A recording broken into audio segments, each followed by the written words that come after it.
All right, so what are some solutions we can throw out there to help the Spurs get out of this 3-game funk?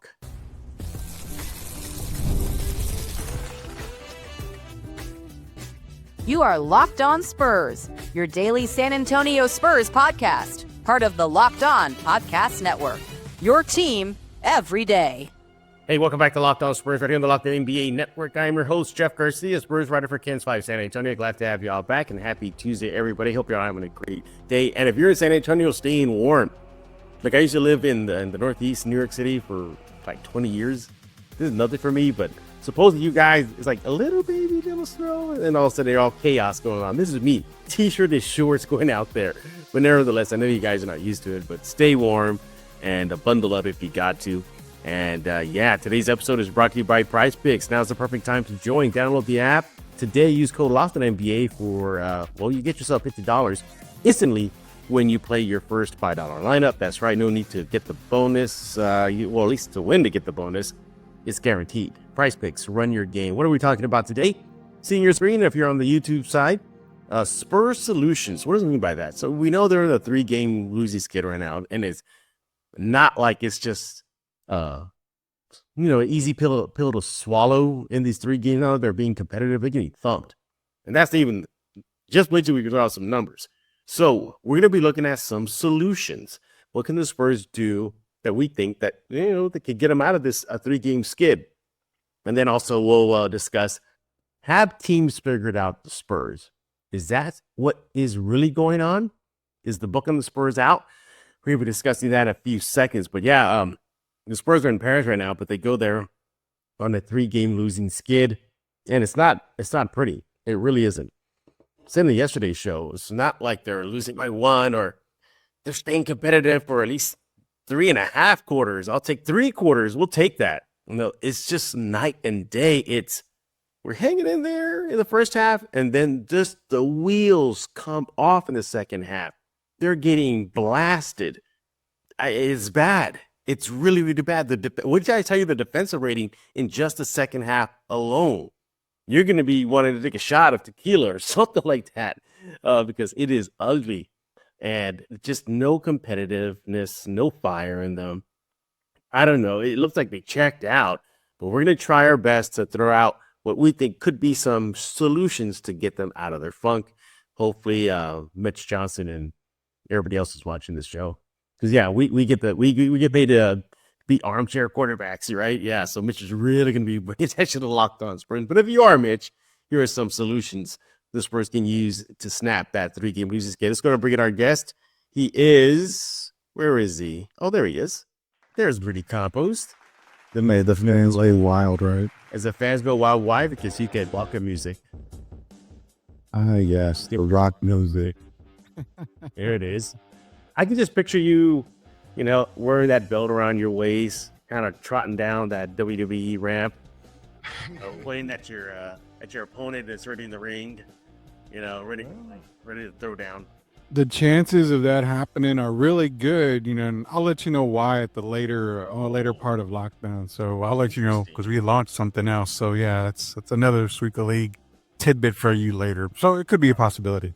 Oh, possibility. Yeah, we'll see that. I just don't think that Rudy will be wearing the Speedos. No.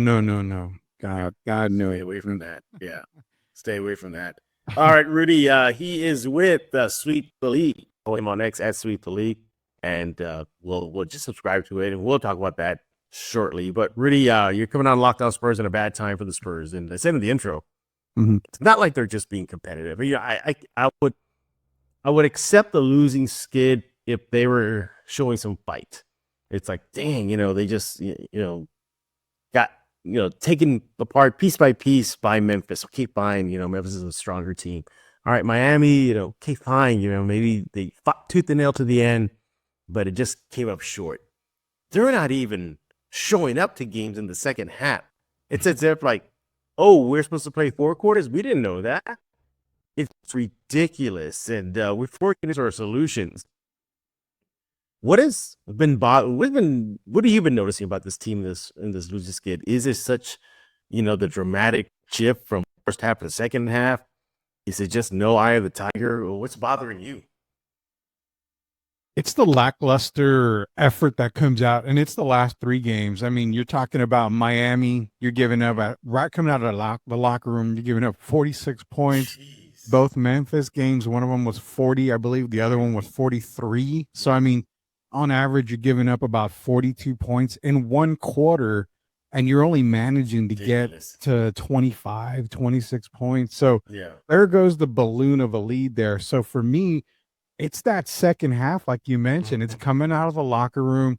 Look like there's no fight. It looks like they're sluggish. It's just, and you could say, well, they're not hitting shots, but it has to start on both ends of on the other end of the court too.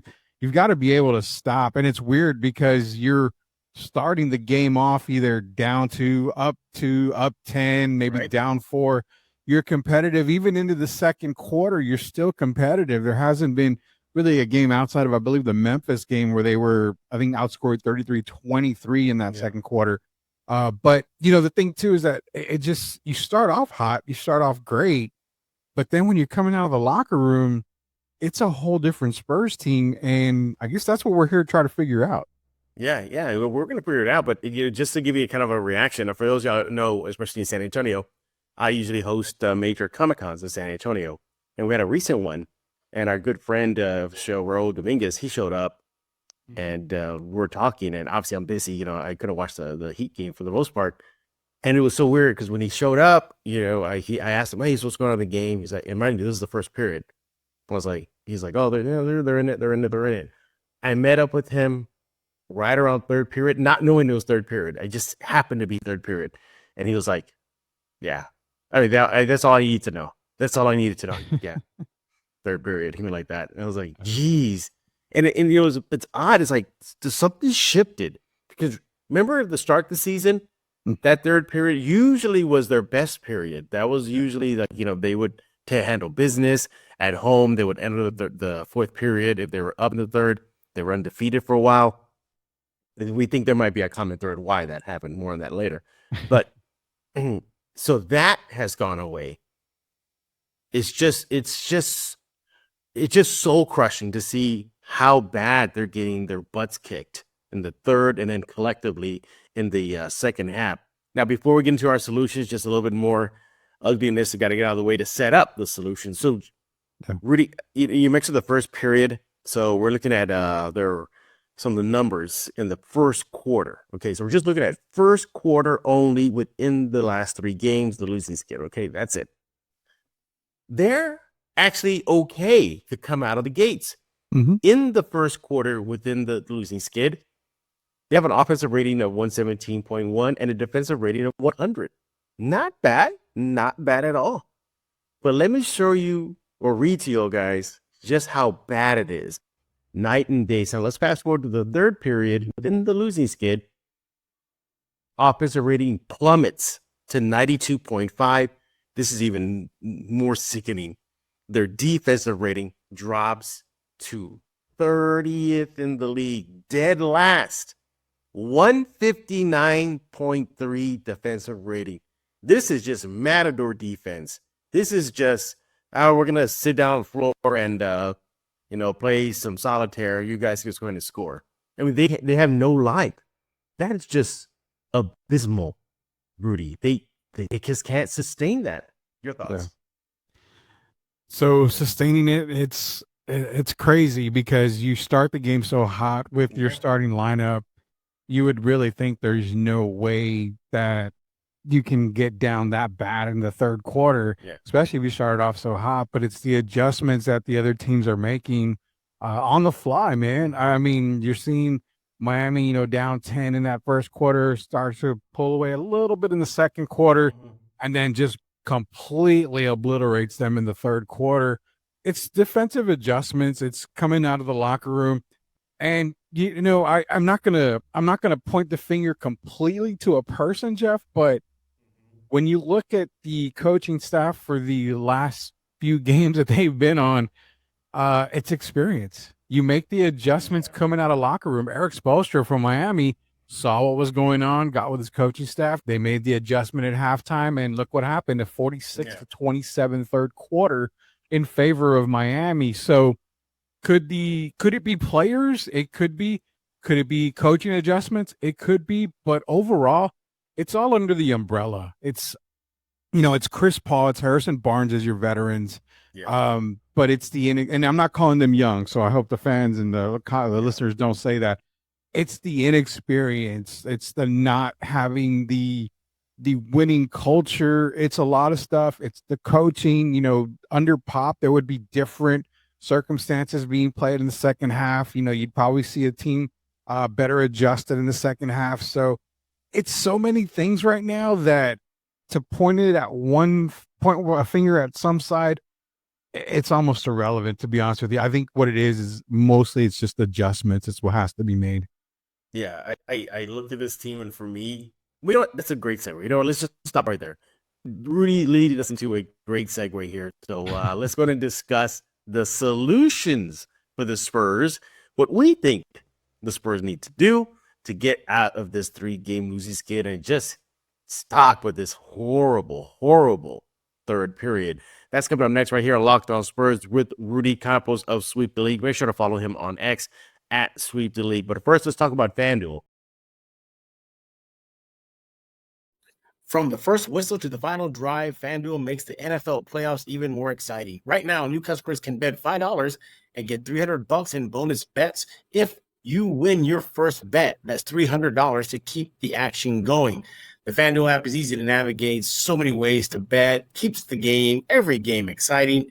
Plus, when you win, you get paid instantly. No waiting around for your winnings. So whether you're betting on your favorite team or just looking to add some extra excitement to the playoffs, FanDuel has you covered.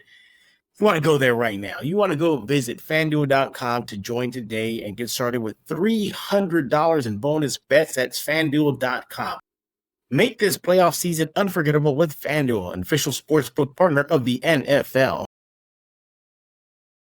What's up, guys? This is KG Tang, voice of Sanami Shinizugawa and Demon Slayer, and you're watching Locked On Spurs with Jeff Garcia. We're back right here on Locked On Spurs with Rudy Campos himself. He is back once again here at Locked On Spurs. Follow him on X at Sweep the League. And man, we just had a Demon Slayer voice actor kind of get us out of the break here. I mean, I look at my hand. I got chills there. Hey, you got the rub elbows with KG Tang and the Demon Slayer cast, and I mean, anime's been so big, especially lately. But the way Demon Slayer has captured a lot of people from day one, the animation, I mean, it's got to be ranked pretty high, you would think. Yeah, it is. Yeah, I think you were at the con, the recent one this past weekend in San Antonio. You saw the lines for voice actors. Yeah, voice actors. That's how popular they are. And then Kaiki Tang was kind enough to do one for Locked On Spurs. So this was me when I asked him, Mr. Demon Slayer, do you mind? Nah, he was a cool dude. All right, we're talking about the Spurs losing skid, and now the solutions. All right, so we kind of glossed over some of the bad things that the Spurs are doing. One more ugly note here before we get to the solutions. So we're going to the half-to-half comparison within the 3-game losing skid. In the first half, Rudy, they have an offensive rating of 112, good for 17th in the league. Yeah, it's not good, it's not bad, it's right in the middle. But interesting enough, though, in the first half, in the losing skid, they have a defensive rating of 105.3. So in the first half, we see them, okay, the offense is starting to sputter, but the defense is still holding strong. Check this out. Let's fast forward now to the second half within the 3-game losing skid. Everything across the board just completely comes off the wheels. Just everything just explodes. Offensive rating plummets 22nd in the NBA at 109.9. They can't generate offense. Defensive rating in the second half goes to dead last 158.7. So their offense starts to crumble and their defense specifically really crumbles. I'll start us off here. For me, the solution is simply this. If you can't get your offense going, get your defense back. I don't know if that's just simply we're bringing back Sochan. I don't know if he makes that much of an impact defensively. He's a good defender. I don't know if he's all world. I don't know if he's one of the greatest right now in the league. But at this point, any little thing helps. If he's pestering, if he's just causing some sort of havoc, I think Spurs fans will just take it, regardless of the name on his back of his jersey. To me, it starts on defense. Get back to committing defense. Get back to communicating on defense. You go from nearly tops in the NBA within the 3-game losing skid to dead last. Just what happens? I get it. This team doesn't have shooters. This team doesn't really have a second guy to pair with Wemby offensively. Maybe Devin could be that, but that, we don't know yet. But Wemby can't do it all defensively and offensively. He can't sustain that for 4 quarters, let alone for 4 quarters within the 3 games to constantly be there. Defense is where you win games. I need to see that be fixed up right away. That is just too much of a dramatic drop, Rudy. 6 in the NBA to dead last like that within a game. Your thoughts? I like the defensive comment. It makes a whole lot of sense because you're not going to be able to knock the ball, not get the ball to the hoop and score.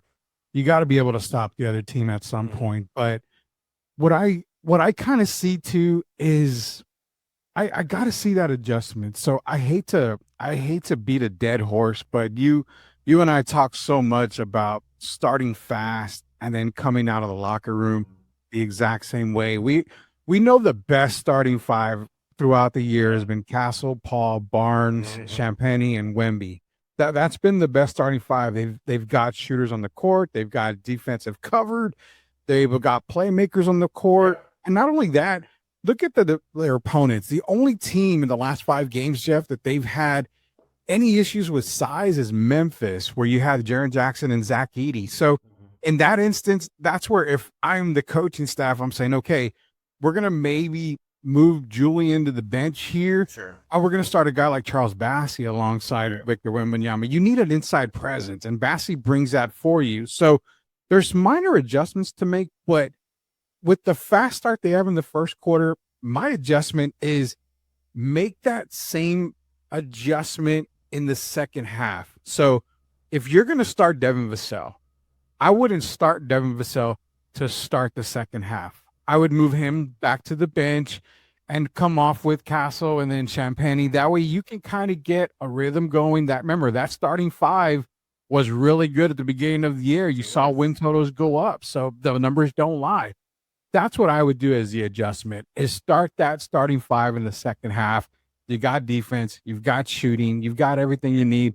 That's my biggest adjustment. But Devin Vassell, I feel, is again, probably the second best player in a lot of people's eyes. But if you kind of go around the league and you talk to certain people, they can tell you that Vassell coming off the bench is probably the best move for the Spurs right now because it strengthens that second unit. Keldon, Devin, and even Sochan off the bench. Those 3 guys are potential starters on other teams. That makes a very strong bench, and you've got a very good, powerful starting 5 with the original starting 5 that we talked about. Yeah, I'm glad you brought our bench in. I'm not trying to steal your thunder here, but it's a perfect segue, though. Yeah. Before we hit recording this show, Rudy wanted to know some bench numbers. And I saw where he was going with this, because in the Miami game, the Spurs bench, I think, got outscored like 70-something to 35, or just like 73 to 35. So that leads to a great solution that you're bringing up, and I'll bring up some numbers too to reinforce that. Strengthen the bench. We're seeing the Spurs bench just get annihilated by the opposing bench within the 3-game losing skid. Now we have some numbers now. Really wanted to see the last 5 games, so we're going to look at the last 5 games here. So in the last 5 games, the Spurs rank, I got it here for everybody, 17th in bench production. They're 1 of 4 in that span. They average about 35.2. So you're probably thinking, okay, it's not that bad. 17th is not dead last. But consider this. Overall, though, they're in the 6th spot at bench production. So you're starting to see bench production slip. So the solution here is shake up maybe the second unit. Bring back that original starting 5. Sorry, Devin. Go back to the bench. Sorry, Sochan. You're going to the bench. And that could work. You're strengthening a unit that can sustain the lead if they have one, or at least be competitive in the first period, carry that over into the final 3 periods. If numbers don't lie, Rudy, 1, don't fix what's not broken, the original starting 5 to start the season, and 2, numbers don't lie. The bench is getting just decimated in the last 3 games. The last 5 games you want to highlight, they're starting to drop. So let's fix that. So talk about that, fixing the bench. That could work. Yeah, I mean, the only productive guy you constantly have is Keldon Johnson coming off the bench. So if you were to move Devin, you would have 2 scorers coming off that bench. And you've got also a backup point guard in Trey Jones who's coming around. And it seems like Trey's been struggling a lot this year. So the familiarity, I can't even say familiarities that are with Trey, he's familiar with Devin and Keldon a whole lot. So I think that 3 right there, adding Jeremy to the bench as well, gives you that defensive big that you can kind of pair next to Charles Bassey, can kind of pair next to Victor when you're bringing them in. So there's a lot you can do to mix up the San Antonio Spurs team to where their bench is more productive. And it kind of goes to show that it's not just the bench that's really struggling right now. Those are my solutions to fix it. Move these guys down, go to your original starting 5. But let's not even, overlook the fact that, Victor was a top 4 MVP candidate up until the last 5 games or so. You're talking about a guy who went from 28.5 points a game in December on top of the world, everybody talking about him, to the last 5 games, averaging just 17 points a game. He's shooting, only 35% from 3, only 42% from the field. I don't think it's a sophomore slump. I really don't, but that's another thing to kind of keep an eye on. Hopefully some home cooking this week in France will get him out of the slump that he's in, but it just seems like a lot of different things are going wrong for the Spurs, and the best solution right now is you've got to shake it up somehow. Well, I'm glad you brought up Victor, because that's one of my solutions is get help for Victor. I know they can't make a trade right now. Yes, they could, I guess, until the trade deadline. But barring that, it's all hands on deck pretty much. Victor is Victor. We know he's going to put up monster numbers, and he's proven it. But as you highlighted, he's kind of hit a little bit of a rut right now. So where are the guys to step up? Devin technically is, scoring right now. He's 20 or more points in the last 3 games, but all for naught because they're losing. But there's Keldon, where's, Harrison Barnes. I think he's only put in about 10 points in the last couple of games. We're the supporting cast. So the supporting cast is to step up right now to fix what ails the Spurs, or what's, probably making Wemby sluggish right now, is because he has to sustain that energy for 82 games plus travel, plus road, plus going overseas right now to Paris and doing all the media and, visits here, visit there. Is going to pile up. And I wouldn't be surprised if he hits a wall. He's probably hitting the wall right now. He looks tired at times out on the court. So, yeah, supporting cast, got to do it.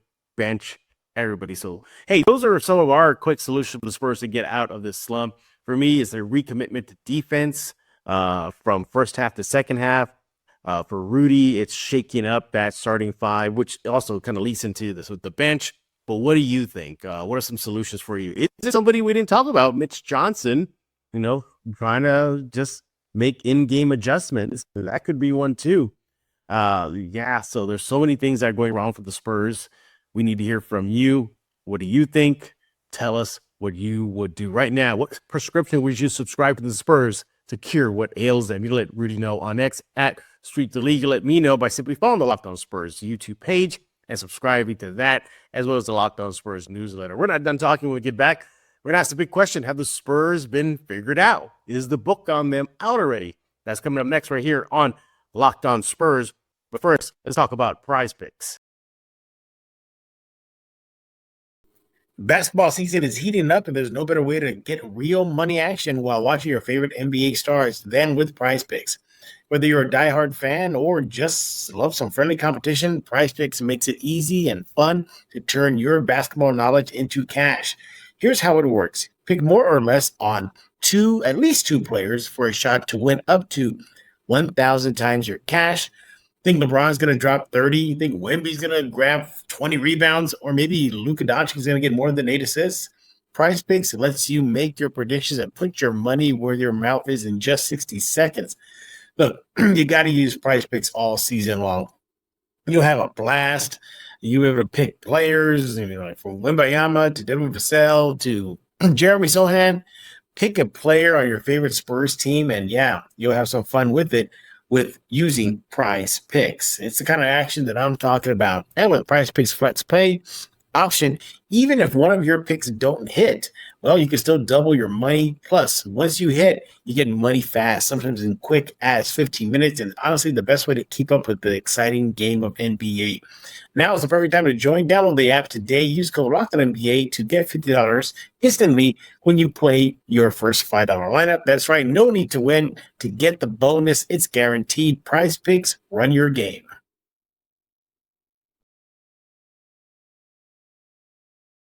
Hey, this is Chris Sabat, and you're listening to Locked On Spurs with Jeff Garcia. We're back right here on Locked On Spurs with Rudy Campos of Sweep the League. Follow him on X at Sweep the League. And Rudy, is the book out? Is the book out on this Spurs team? Because it looks like teams are making adjustments and they're working. And it's not just that they're working, it's just they're working times 10 by getting this a club and just bashing them over the Spurs over the head. So you brought up Miami. So we'll start off with that. Miami made the adjustment. They brought in two big guys in Bam and Khalil Ware, and it worked. Khalil Ware looked like he was the next coming of Shaq, seriously. And it was pretty much coasting for Miami against Memphis. I think Steph Castle brought it up, saying they were just pressuring them. They were just being physical with them. So do you think the book is out that just get up and bully the Spurs and you'll likely get a W? It's, physicality is not on the Spurs radar per se. The most physical guy they probably have is Jeremy Sochan, and due to his, injury and being out of the lineup, it does affect them. Outside of that, I mean, you can point at Zach Collins as being a physical specimen, but he has his own struggle, so he's not going to be on the court very much. You're right. I mean, you throw in a big body tandem, Zach Edey, Jaren Jackson, Ware, and Bam Adebayo, and these guys look, all four of them. They're all bully guys. They all get to the paint. They can shoot the mid-range jumper. When they get to the basket, they just want to throw everything down. I mean, there's no fear in these guys. And one of the knocks that Victor had coming into the league obviously was his frame. And when you look at draft prospects and you look at guys that cover the draft, even myself and Derek Gervin were saying was he can get pushed around. And that's, not a knock on him. He's 7'4". His frame's not going to be really big. He's got to get stronger. But if you look at the international tapes, he can be bullied in the paint, and he can get pushed out, pushed around. And I think that is what it is. He's going to block shots. There's no doubt about that. But eventually you're going to wear him down. And that's the problem, is that they don't have a guy outside of, like I mentioned earlier, Charles Bassey, who can kind of be physical in the paint. So, yeah, if the trade deadline looms and you say people have they figured out the Spurs, it's bully ball is what it is. It's take it to Victor and make them earn everything. And just, it's just being old, not Dennis Rodman type style or bad boy style, but it is bully ball. So trade deadline comes, you're looking at front court help, more than anything. That your names like Jakob Poeltl, Valanciunas, available guys reportedly that could help the Spurs in the backup big man situation. And no knock on Bassey when he comes in, he does bring energy, he does block shots, but they're not that versatile big the Spurs need. The same thing goes for Zach Collins, not the versatile big the Spurs need right now to back up Wemby. I think Poeltl and Valanciunas would be solid additions to the team, but we'll see if the Spurs pull the trigger. I also think the opposition sags on the Spurs a lot. Sochan, we see the three line go for it pretty much. Yeah, Trey Jones, you're at the throw center, you're a high 2-point range, go for it. So try to beat us in the paint attack. So I think there's a little bit of that too. Spurs don't have shooters, so yeah, you just throw that book at them and you'll likely get a win. At least that's what I think the opposition is thinking. So you got, go ahead. I was going to say, Rook, and that's a good job. But the other thing is like the thing I mentioned earlier about Victor struggling. Teams are, basically going to body Victor. They're going to make it tough for him. As you can see from the recent struggles, and they're going to allow the other guys to beat them. Why? Because they know they can't. If you're going to rely on Devin Vassell to be your leading scorer, I would take that all day as an opposing coach. As long as I can contain Victor as much as I can, and if Victor goes off, fine, Victor, you go off. But we're going to, like you said, we're going to slack off on some of the other shooters that we know they can't shoot. We're going to body up Devin Vassell. We're going to put, our tougher defenders on the perimeter. Victor, have yours. Or, you know what? We'll shut Victor down with our big men, Zach E, Jaren Jackson, make it tough for him and have everybody else beat us. So I figured out, it's the NBA, man. These coaches are smart. They know how to pick apart a team and make it work for them. Yeah, absolutely. All right. Those are some few not solutions, but ideas. If the opposition has already figured out the Spurs, we saw Miami make the adjustments. It worked. We've seen the Spurs struggles, and teams are going to scout that. They're going to see, this is what the Spurs are doing bad right now. Let's keep them, forcing them doing that bad stuff. So again, it's not doom and gloom. You'll maybe the whole cooking in Paris will help the Spurs shake out of their funk. But you still got that looming road trip that could break the backs of the Spurs because they're not a good road team. We shall see, but that's for another episode of Locked On Spurs. Rudy, what's going on with Sweep the League?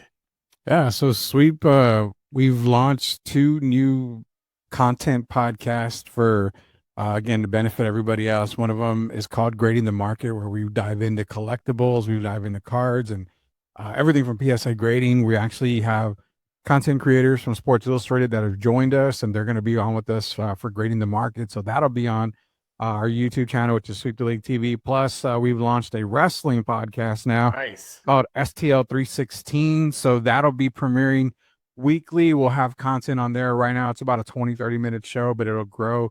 It's going to provide all your recaps on Monday Night Raw, AEW, all the pay-per-views. So a lot more coming out from Sweep the League. Go to YouTube, search Sweep the League TV, hit that subscribe button. You don't want to be left behind.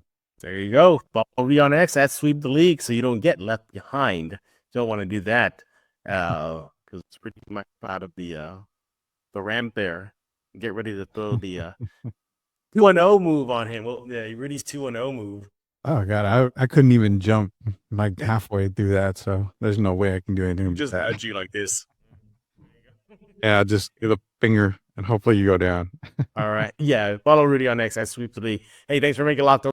Your first listen every single day. Free and available wherever you get podcasts, iTunes, Spotify, Campos, WhatsApp, YouTube, and Locked On Spurs newsletter. It's in the description below. Click on that link. Completely free. Sign up today. We'll be back tomorrow as the Spurs season continues. The Paris games are right around the corner. There's a little kind of a dead period for the Spurs right now as they practice and get ready for the 2 games out in Victor's home country.